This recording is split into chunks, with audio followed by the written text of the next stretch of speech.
O tema dessa noite é: onde está a sua segurança? E o meu desejo é que no final deste sermão você possa responder essa pergunta com convicção e dar uma resposta certa, uma resposta que agrade a Deus. Convido você a abrir comigo, por favor, livro de Jeremias, Antigo Testamento, capítulo 7.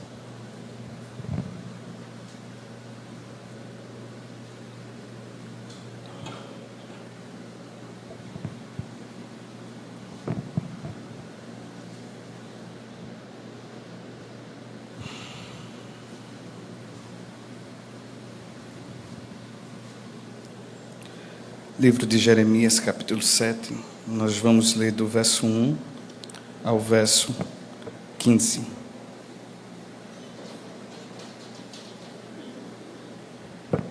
Diz assim a palavra do Senhor. A palavra que foi dita a Jeremias da parte do Senhor. Fique junto à porta da casa do Senhor e proclame ali esta palavra. Escutem a palavra do Senhor, todos de Judá, vocês que entram por esta porta, para adorar o Senhor. Assim diz o Senhor dos Exércitos, o Deus de Israel: corrijam a sua conduta e as suas ações, e eu os farei habitar neste lugar. Não confiem em palavras falsas, dizendo: templo do Senhor, este é o templo do Senhor.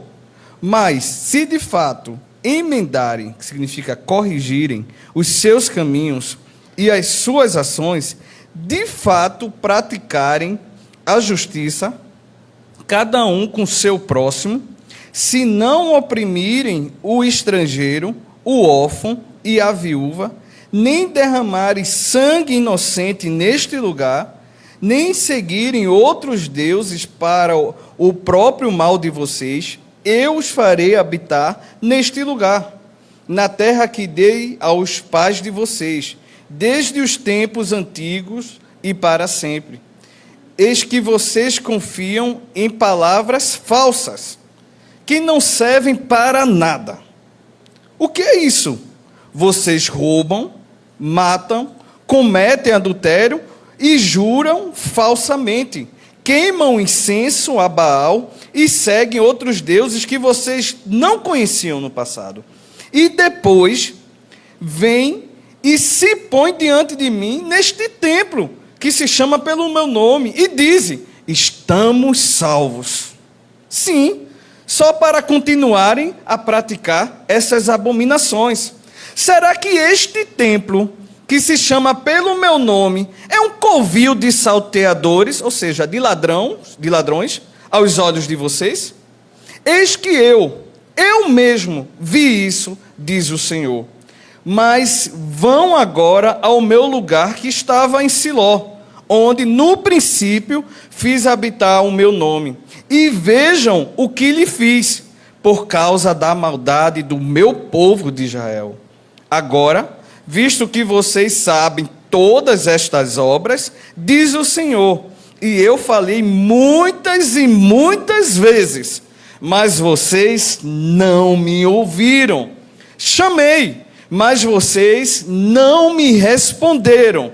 Farei também com este templo, que se chama pelo meu nome, no qual vocês confiam, e com este lugar que dei a vocês e aos seus pais, o mesmo que fiz com Siló. Vou expulsar vocês da minha presença, como expulsei todos os seus irmãos, toda a posteridade de Efraim. Que Deus tenha misericórdia e nos dê a compreensão necessária para entendermos a sua palavra. Eu preciso. Oremos. Senhor Deus, muito obrigado por essa palavra, para este tempo e para este momento, e para a vida de todos que estão ouvindo e os que irão ouvir. Que o Senhor ministre com graça. Em nome de Jesus. Amém, amém, amém. Amém. Onde está a sua segurança? Onde você se sente seguro, protegido, guardado? Onde você sabe que ninguém vai lhe tocar? Será que existe esse lugar? Será que existe essa casa, se for um local? Será que alguém é forte o suficiente para sentirmos a verdadeira segurança? Será que nós sentimos segurança no nosso governo? Nos nossos políticos? Na ciência? Na ONU?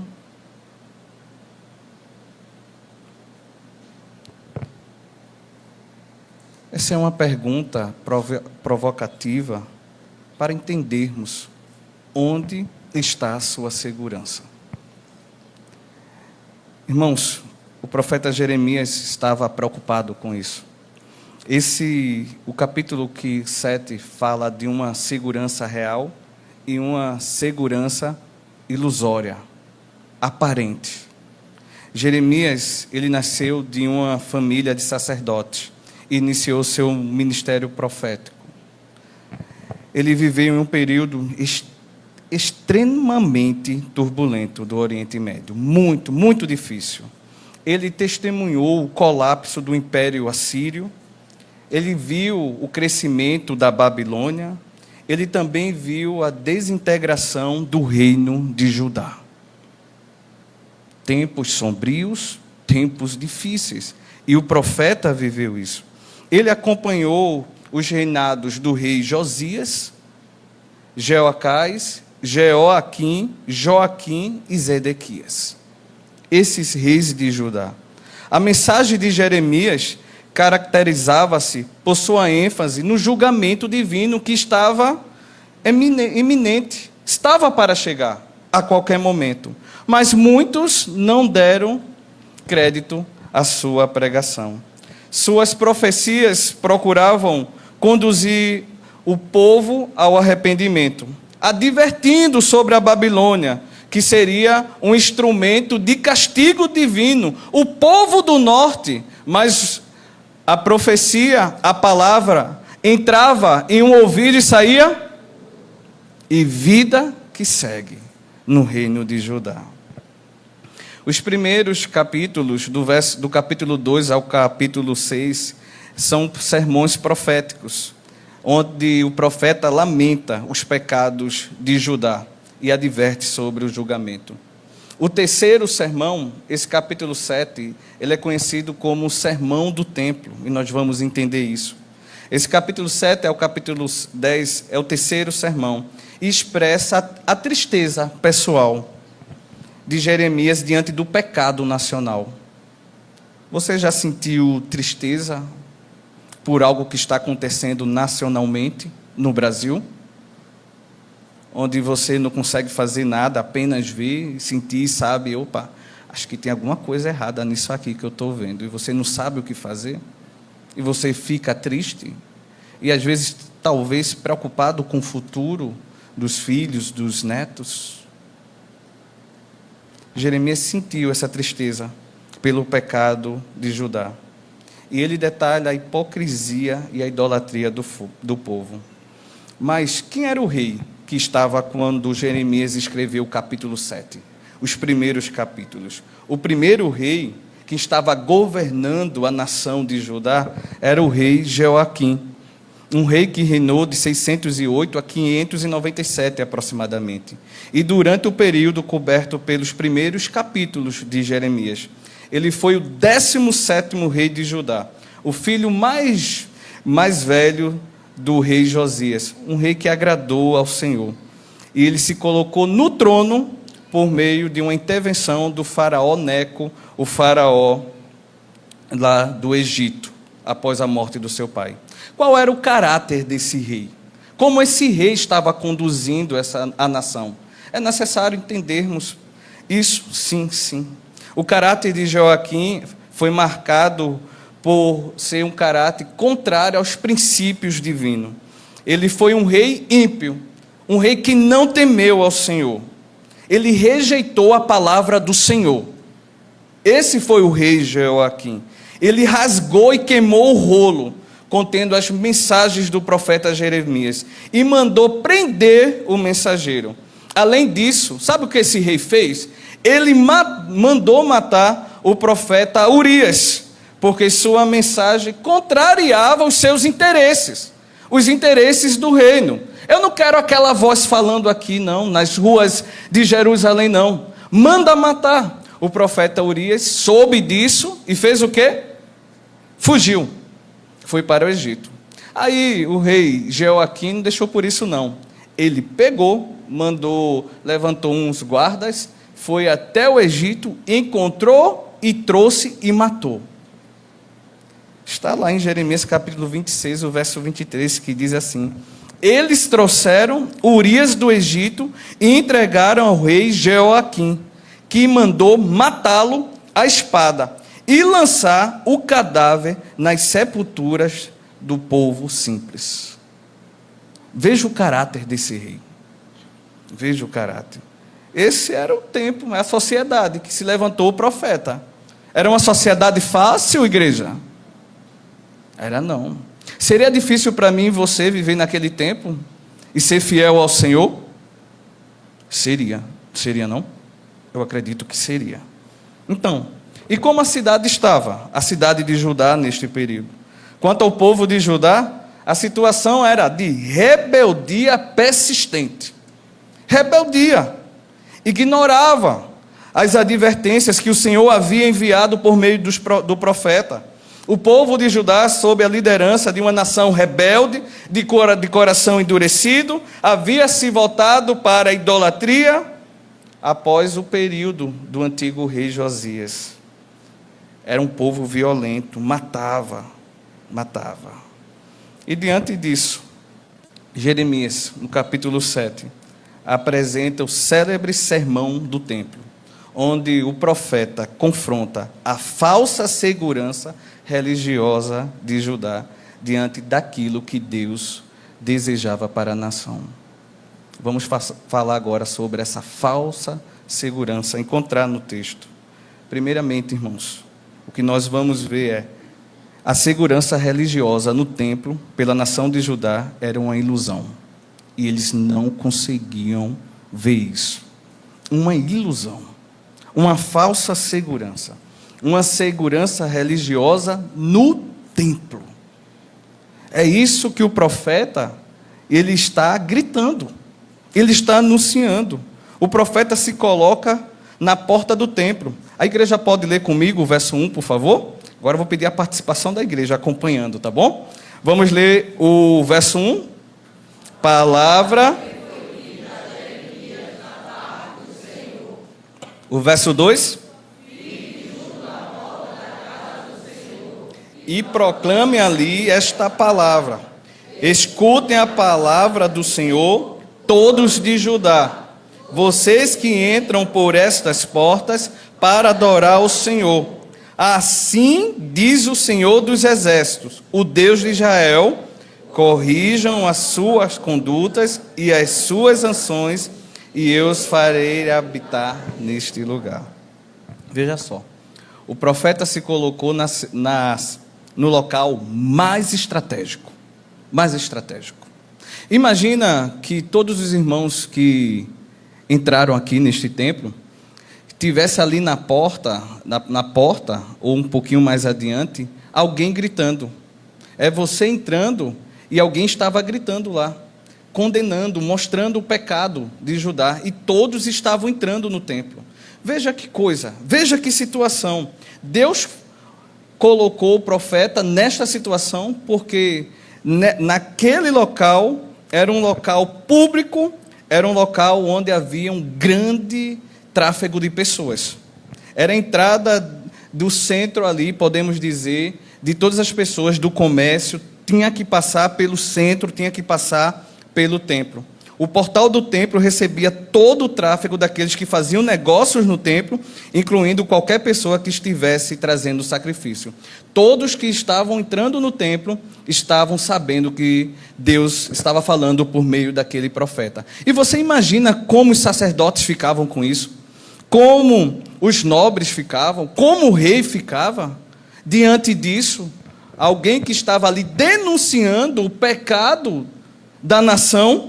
Então é isso. E o que é que o profeta denuncia? O verso 4, a igreja pode ler comigo? Não confie em palavras falsas, dizendo, templo do Senhor, templo do Senhor, este é o templo do Senhor. As pessoas entrando para o culto e o profeta lá, olha, vocês vão cultuar agora, não confiem em palavras falsas. Não confie em palavras falsas dizendo templo do Senhor, este aqui é o templo do Senhor. O profeta está denunciando o perigo da falsa segurança religiosa no templo. Pessoas viviam vidas ímpias e queriam a proteção divina. E o profeta está denunciando. Imagine, irmãos, se nessa noite você entrasse aqui, alguém que você nunca viu estivesse ali escondido, ou ali para todo mundo ver e dizendo, não confie em palavras falsas, você entrando e olhe, não confie em palavras falsas, não confie. Essa era a situação de Jeremias, denunciando o pecado. Para Jeremias, esse texto representa um confronto direto com a falsa segurança religiosa que havia tomado conta de Judá. O profeta enfrentava um problema específico. Pessoas viviam vidas ímpias, marcadas por roubo, assassinato, adultério, blasfêmia e idolatria. Mas ainda assim, reivindicavam proteção divina, simplesmente por frequentar o templo e participarem do culto. Eles acreditavam por participar do culto, por estar dentro de um templo, eles estavam protegidos. A semana deles seriam abençoadíssimas. Nenhum inimigo iria tocar neles. Por quê? Eles estavam dentro de um templo.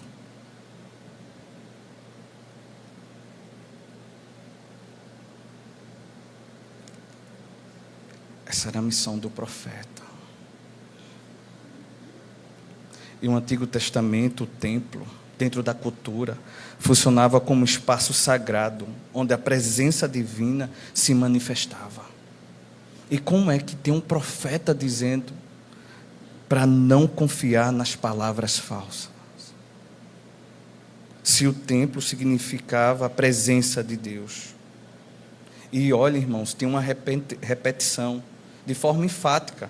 Templo do Senhor, este é o templo do Senhor. O que será que isso significa? Isso não era um elogio ao edifício sagrado, nada disso, mas uma crítica à mentalidade que cercava aquela nação. Jeremias insistia que a mera presença física do templo não garantia que Jerusalém se escaparia da destruição. Apenas um cumprimento genuíno do pacto de Deus oferecia tal proteção. Se eles estavam no templo, se eles estavam indo cultuar, oferecer sacrifício, nada iria acontecer a eles. Será que essa mentalidade ainda existe?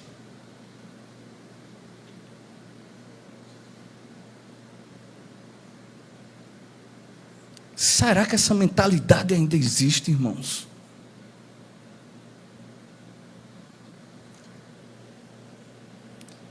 Calvino observou isso e disse: o profeta comunicava que sacrifícios não têm importância ou valor diante de Deus, a não ser que aqueles que os oferecem se dediquem completamente a Deus com coração sincero. O que é que está dizendo aqui? Se nesta noite, eu e você, não estivermos aqui com o coração sincero diante de Deus, está faltando algo. Se você acha que veio esta noite recarregar sua energia para enfrentar a semana, você vai entrar da mesma forma, você vai sair da mesma forma que entrou. Aqui não tem um coach. Aqui tem a palavra do Senhor. E é ela que nos alerta nesta noite a cuidado com a religiosidade, a cuidado onde nós estamos colocando a nossa segurança.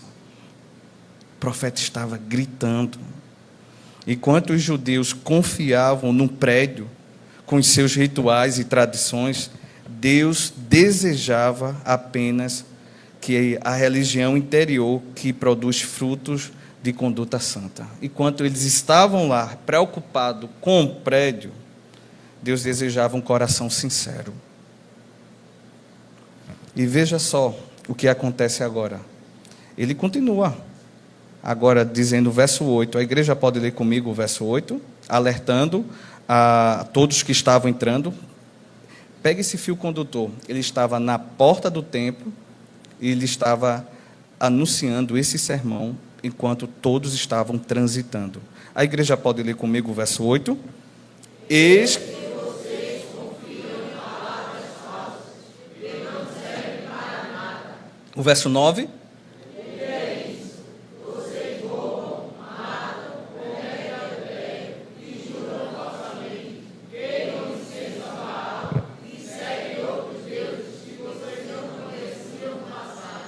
E depois, que se chama pelo meu nome e dizem, estamos salvos? Sim, só.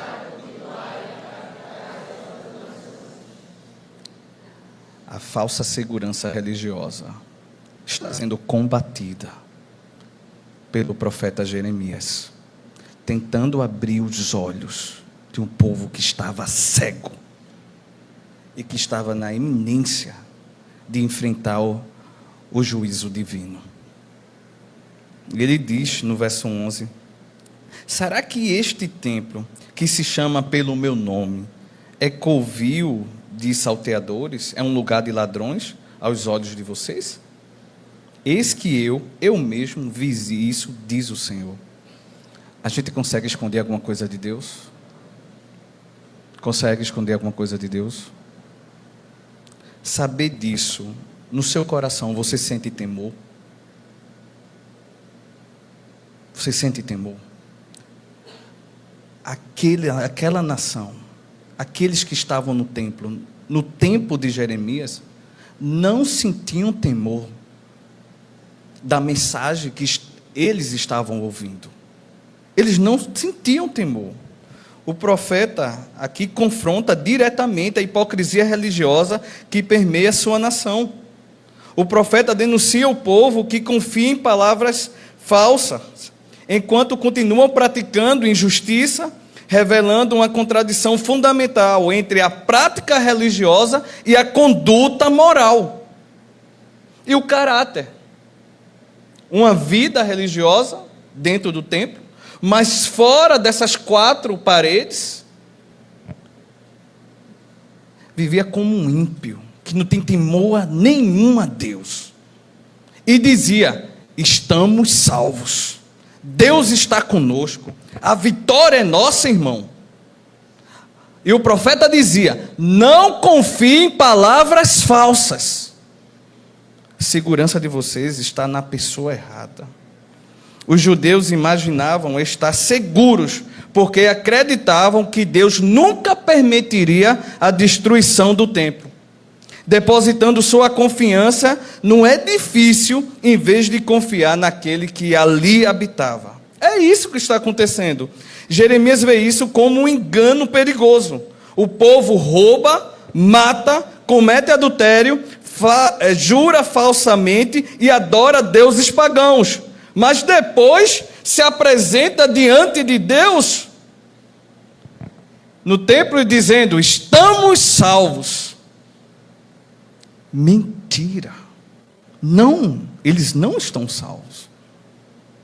Não estão. O profeta condena um comportamento religioso totalmente oco, sem vida, revestido apenas de aparência e contrário àquilo que o Senhor exige do povo de Israel. Deus quer obediência, irmãos, não ritual. Uma adoração ilusória não encontra refúgio seguro em Deus. Não encontra. Isso acontece quando parte de um caráter transformado. Um exemplo que agora o profeta Jeremias traz está no verso 12. Ele lembra o que aconteceu a Siló. Os sacerdotes sabiam o que aconteceu a Siló. Os escribas sabiam, os doutores da lei sabiam. E ele está dizendo no verso 12, a igreja pode ler comigo o verso 12? Mas vão agora ao meu lugar que estava em Siló, onde eu, no princípio, fiz habitar o meu nome.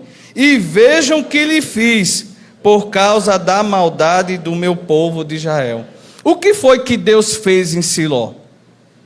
Em Siló estava o tabernáculo, a casa do Senhor. E sabe o que aconteceu devido ao pecado da nação? Em 1 Samuel capítulo 4, Deus destruiu.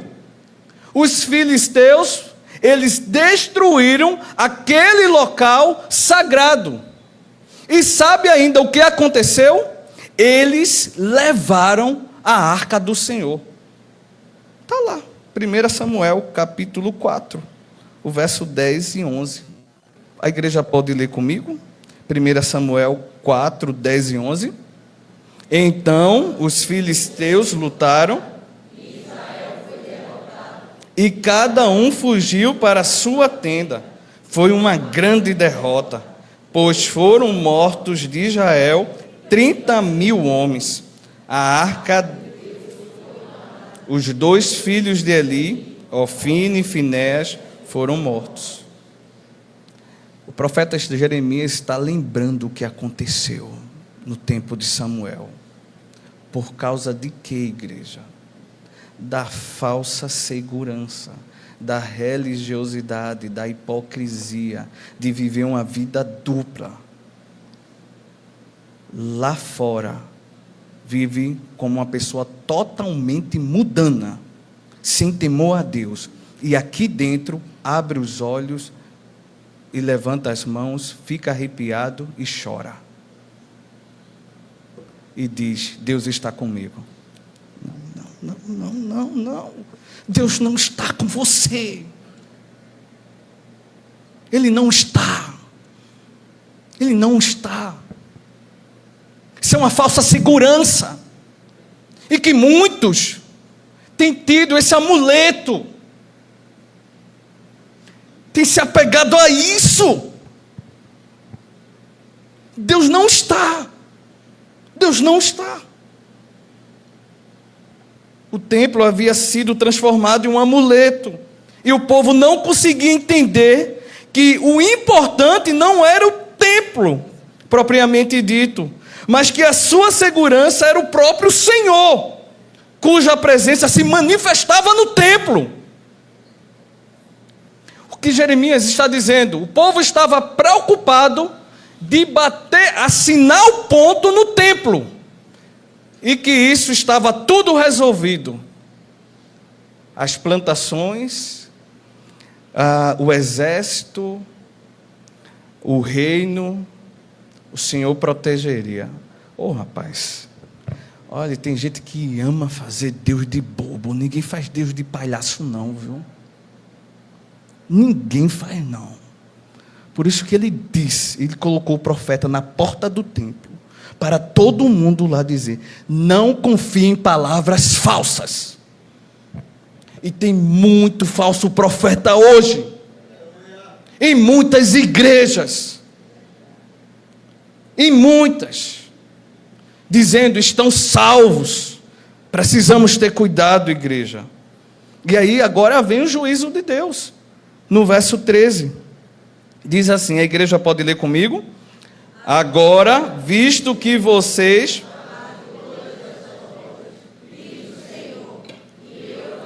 Muitas e muitas vezes, mas vocês não me ouviram. Chamei, mas vocês não me responderam. 14. Farei também com este templo, que se chama pelo meu nome, no qual vocês confiam, e com este lugar que dei a vocês e aos seus pais, o mesmo que fiz a Siló. O verso 15. Vou expulsar vocês da minha presença, como expulsei todos os seus irmãos. E o Senhor fez isso em Siló e fez no templo, no reino de Judá, no reino do sul. Já estou partindo praticamente para o final desse sermão, mas aí tem outra proposição que esse texto nos ensina. A primeira que eu disse foi a segurança religiosa no templo pela nação de Judá era uma ilusão, e você está ciente disso. Eu quero dizer agora, me dirigindo a toda a igreja, a todos nós, a você, a sua segurança na religiosidade não agrada a Deus e não traz verdadeira transformação. Pessoas viviam vidas ímpias e queriam a proteção da bênção divina. O significado mais profundo reside na distinção entre o formalismo religioso e a transformação do caráter, a transformação do coração, que só Jesus pode fazer. Só um encontro com Jesus. O povo roubava, matava, cometia adultério e jurava falsamente. Queimava incenso a Baal, mas depois vinha dizer ao templo: estamos salvos. Como se o edifício fosse um covil de salteadores. É casa do Senhor. É templo do Senhor. É o Senhor que fala por meio da sua palavra. E nós devemos temer a isso. E ele diz sobre isso, no verso 4, não confie em palavras falsas, dizendo, templo do Senhor, este é o templo do Senhor. Da mesma forma, irmãos, para que você preste atenção nisso, que eles substituíram a segurança em Deus pela segurança no templo, isso também acontece nos dias atuais. Alguns colocam a sua segurança em constituições, na justiça, na democracia estamos seguros. Tem tanta gente assim. Tanta gente. Assim como Jeremias disse, não confieis em palavras falsas, podemos cair na armadilha de acreditar que repetir somos a democracia é suficiente. O Brasil é um país democrático, isso é suficiente. Enquanto ações diárias destroem esse fundamento. A segurança não está na prática constante.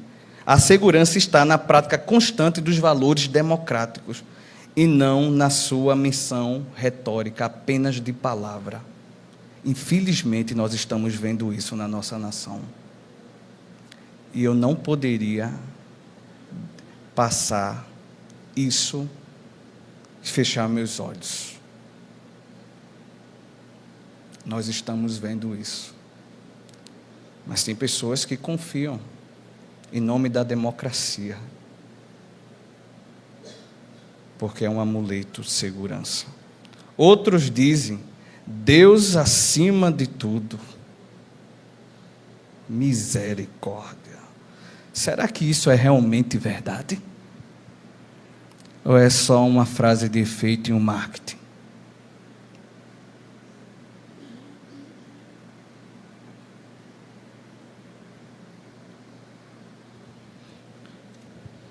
Outros confiam a sua segurança em partidos políticos, em ideologias. Muitos dentro da universidade, fora da universidade, em ideologias. Vou citar um exemplo, a ideologia feminista está destruindo a vida de milhares de meninas que vive em uma luta de gênero e não vive os propósitos de Deus para as suas vidas. Vive uma infelicidade a vida toda, porque a sua segurança está nas ideias feministas e não no Senhor. Meu corpo, minhas regras, uma luta constante de gênero. Isso vai levar a que lugar? Você vai vender essa batalha, você morre e não vence essa batalha. E vive uma vida infeliz, aprisionada por um mal. Tem um bocado desse mesmo jeito. Outros confiam em sua identidade nacional religiosa. O povo dizia isso. Somos o povo escolhido. Nós somos o povo escolhido do Senhor. Temos o templo. Isso, nada irá nos acontecer. Hoje é a falsa segurança de uma identidade ideológica em tantas áreas. Outros confiam a sua segurança na sua prosperidade. A bênção da prosperidade está sobre mim e se apega apenas nisso. Outros colocam na sua faixa 100% Jesus. Quando comemoram o gol, ainda abre, tira a camisa e coloca 100% Jesus. E tem um bocado de gente que acha aquilo o máximo.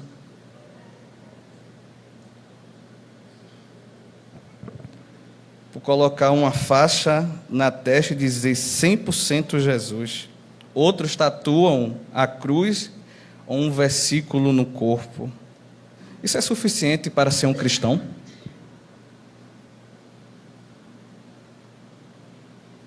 Isso é suficiente quando a gente vê a vida, quando a gente vê a conduta, quando a gente vê aquilo? Você quer ser esse tipo de cristão como esse jogador de futebol? Isso, entre outros. Quando eu dava aula, eu fiz uma pergunta a uma turma de 6º ano, acho que foi isso, 6º, 7º ano. Eu me surpreendi, porque a maioria daquela turma queria ser youtuber. E eu perguntava qual era a motivação dessa garotada, desses pré-adolescentes, para ser um youtuber.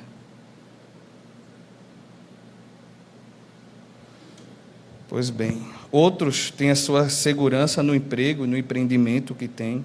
Outros na ciência, na tecnologia, na esperança que Donald Trump vai resolver todos os problemas do mundo. A segurança na religiosidade não agrada a Deus e não traz a verdadeira transformação. A chamada nesta noite, irmãos, é para corrigir a rota que podemos estar vivendo. Essa é a chamada nessa noite. Uma vida dupla diante de Deus e tendo a falsa segurança em coisas, pessoas, ideias e sistemas que passam a substituir a presença de Deus. Onde está a sua segurança? Convido o ministério de louvor. Onde está a sua segurança? Deus chama a nação de Judá para corrigir sua atitude e experimentar verdadeira segurança na sua presença. Eu consigo enxergar nesses versos, diante de tudo que nós lemos, nós estamos refletindo, meditando, Deus falando por meio da sua palavra conosco, mas Deus chama a nação de Judá para corrigir a sua atitude. Deus chama a nação de Judá para experimentar a verdadeira segurança que está na sua presença e não nos rituais dentro de um templo. Os judeus acreditavam que sua segurança estava garantida pela existência do templo, depositando confiança no edifício físico em vez do Deus Criador dos céus e da terra. Por isso que ele diz no final do verso 2, corrijam a sua conduta e as suas ações, e eu os farei habitar neste lugar. O que Deus está dizendo? Corrija essa rota. Olha o teu comportamento, condiz a tua vida, o teu estilo de vida de uma pessoa livre. Livre para quem? livre, agarrada, aprisionada ao pecado? Isso é ser livre? A uma religiosidade, a amuletos? Não, irmãos. Isso não é ser livre. Isso não é. Por isso que o profeta diz: corrijam a sua conduta e as suas ações, e eu os farei habitar neste lugar, porque eu tenho poder para isso. Não o profeta, mas Deus. O profeta era a boca de Deus. Deus poderia mudar o rumo da destruição daquela nação, mas eles não deram ouvido a Deus. Não deram. Por quê? Estamos no templo, nascemos no Evangelho, estamos salvos. Não estão salvos do julgamento divino sem uma vida transformada pelo Senhor Jesus Cristo. Não está. No verso 5 ele diz: mas de fato corrigirem ou emendarem os seus caminhos e as suas ações, se vocês mudarem, e se de fato praticarem a justiça, cada um com o seu próximo. Veja agora as mudanças, aquilo que Deus quer. Se não oprimirem os estrangeiros, o órfão e a viúva, nem derramarem sangue inocente neste lugar, nem seguirem outros deuses para o próprio mal de vocês, eu os farei habitar neste lugar, na terra que Deus faz de vocês, desde os tempos antigos para sempre. Vocês precisam confiar em mim. Vocês precisam acreditar no Senhor, nas promessas de Deus para as suas vidas. Essas promessas são seguras, porque o nosso Deus não é menino. O nosso Deus não é homem para mentir. O que Ele promete na vida do crente, Ele cumpre. Por isso que a nossa segurança deve ser o Senhor. Vamos enfrentar essa semana confiando no Senhor. Nós estamos seguros olhando para o Senhor. Nós estamos seguros meditando na palavra. Nós estamos seguros compreendendo o Senhor, que agrada a Deus, ouvindo louvores, escutando o Espírito Santo ministrando no nosso coração, se quebrantando na presença do Senhor. Por isso que o salmista diz no Salmo 107, mesmo vindo de situações ou notícias difíceis, eu não temerei, porque eu vou continuar confiando no Senhor. A confiança da igreja não está em políticos. A confiança da igreja não está em bandeira partidária. A confiança da igreja está em Cristo. Se tivermos que sofrer, sofreremos com Cristo.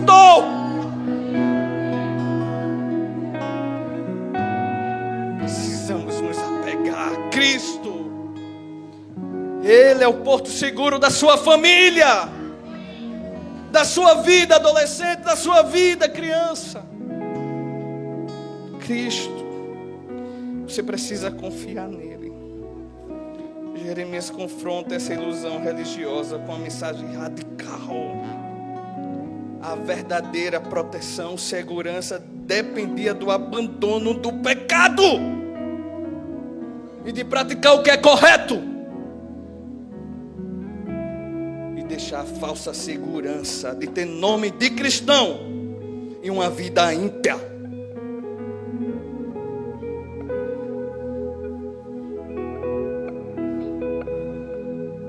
Deus quer o melhor para você. Você precisa acreditar nisso. Você está seguro somente com Ele. Não o abandone.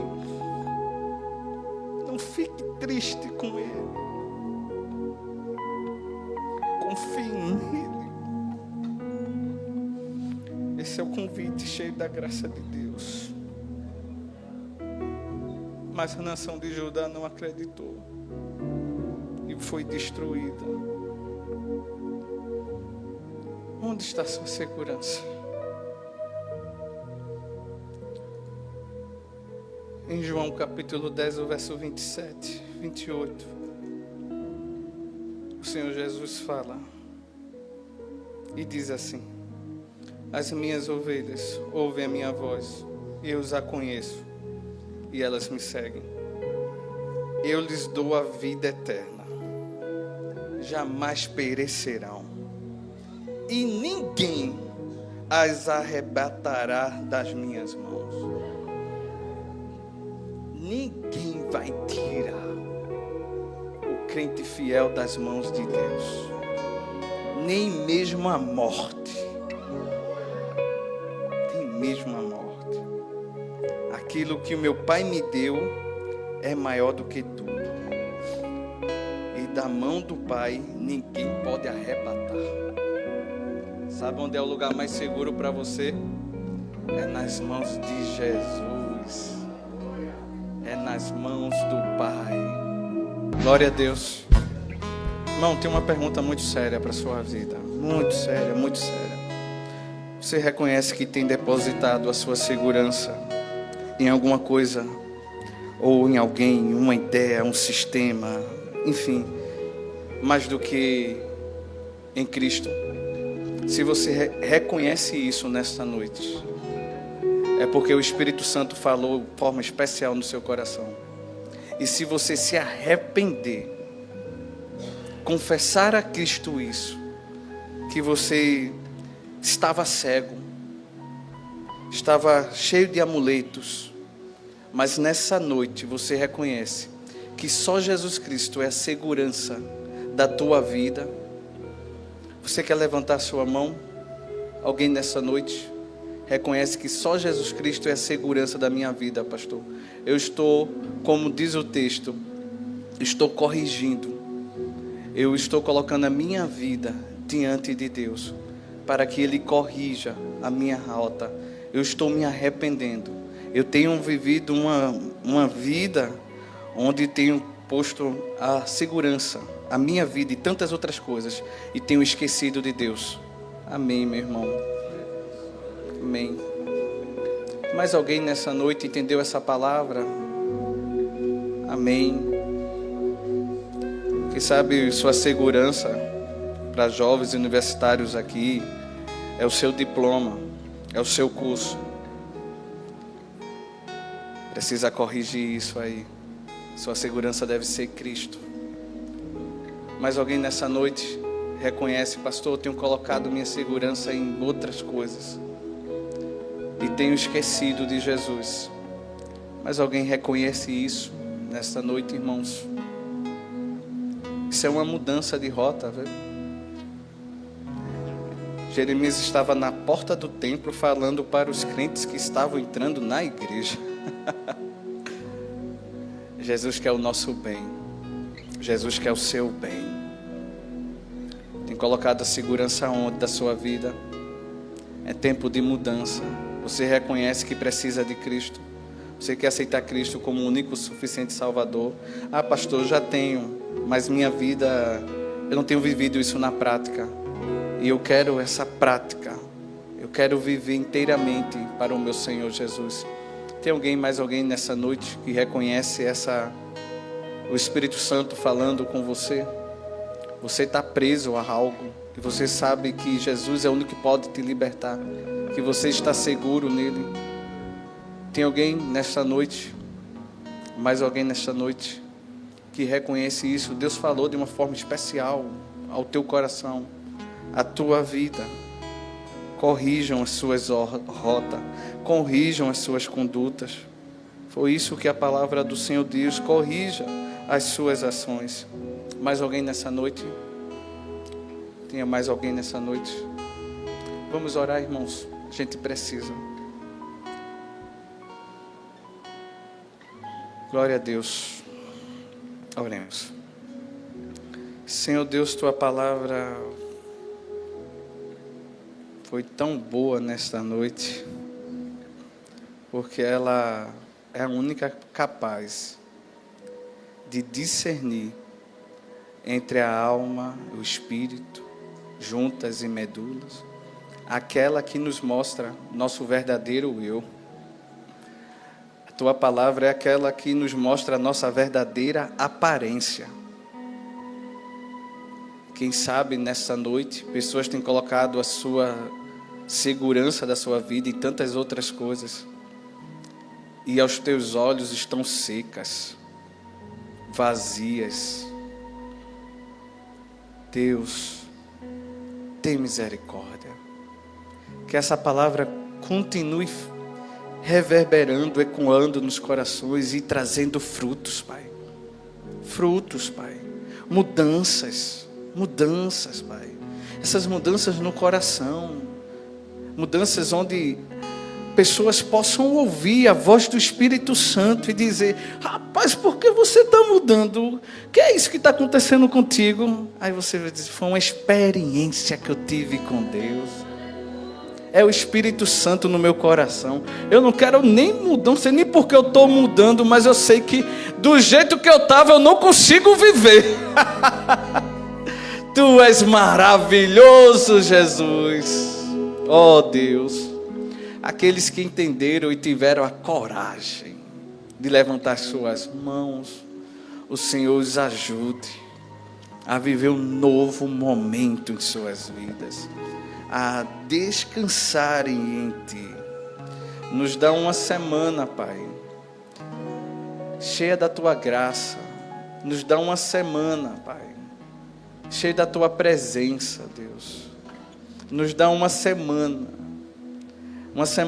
que possamos ter a consciência que a nossa segurança está em Ti, para aquilo que vamos ouvir e aquilo que nós vamos ver, as decisões que vamos tomar, possamos ter essa convicção, confiando em Ti, Pai. Continua abençoando esta igreja, o púlpito desta igreja, o Teu filho, o pastor Samuel, Pai, e cada líder, Deus. Leva-nos em paz, livra-nos de todos os males. Essa é a nossa oração, em nome de Jesus, amém. Convido a igreja a ficar de pé. Que a graça do Senhor Jesus Cristo, o amor de Deus e as consolações do Espírito Santo esteja com todo o teu povo, hoje e para sempre. Amém, amém.